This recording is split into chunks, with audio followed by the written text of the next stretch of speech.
علم القرآن، جس نے سکھایا قرآن، یہ اس کی مہربانی کا ایک اثر ہے۔ رحمان کو مبتدا بنا لو، علم القرآن خبر، آگے خلق الانسان دوسری خبر، علمہ البیان تیسری خبر۔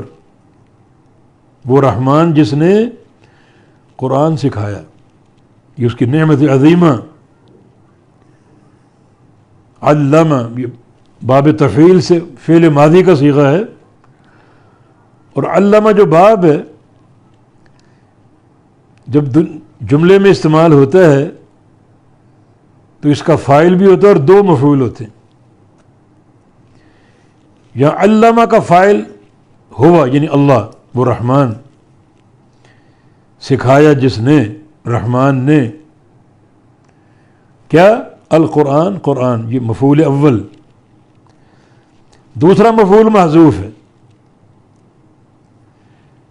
انسان کو سکھایا۔ کس کو سکھایا؟ انسان کو سکھایا، اپنے نبی کو سکھایا۔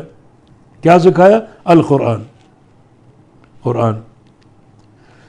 انسان کو سکھانے کا معنی یہ ہے کہ قرآن کا علم آسان کر دیا۔ پیچھے جو سورہ قمر گزری، وَلَقَدْ يَسَّرْنَا الْقُرْآنَ لِلذِّكْرِ، ہم نے قرآن کو آسان کیا نصیحت کے لیے، ذکر کے لیے، یاد کرنے کے لیے۔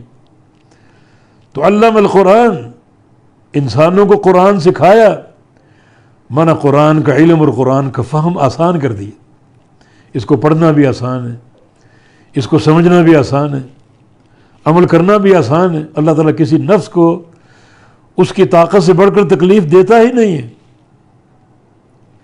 یا پھر اس کا مفعول رسول اللہ صلی اللہ علیہ وسلم کی ذات، کہ رحمان نے اپنے نبی کو قرآن سکھایا اور نبی کو معلم بنا کر بھیجا تاکہ وہ یہ قرآن اپنی امت کو سکھائے۔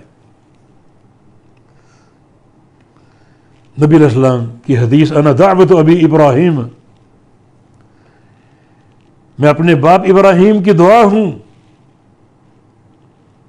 اس سے کیا مراد ہے؟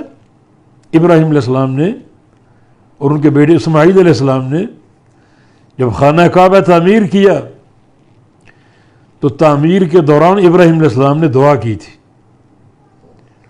وَابْعَثْ فِيهِمْ رَسُولًا مِّنْهُمْ، کہ من انفسہم، کہ اللہ جہاں یہ بیت اللہ بنا رہا ہوں، جو قوم یہاں آباد ہوگی، اس میں ایک رسول بھیج جو انہی میں سے ہو، جس کے وظائف کیا ہوں؟ یتلو علیہم آیاتک، تیری آیتوں کی تلاوت کرے، ویعلمہم الکتاب والحکمہ، اور ان کو قرآن اور حدیث کی تعلیم دے۔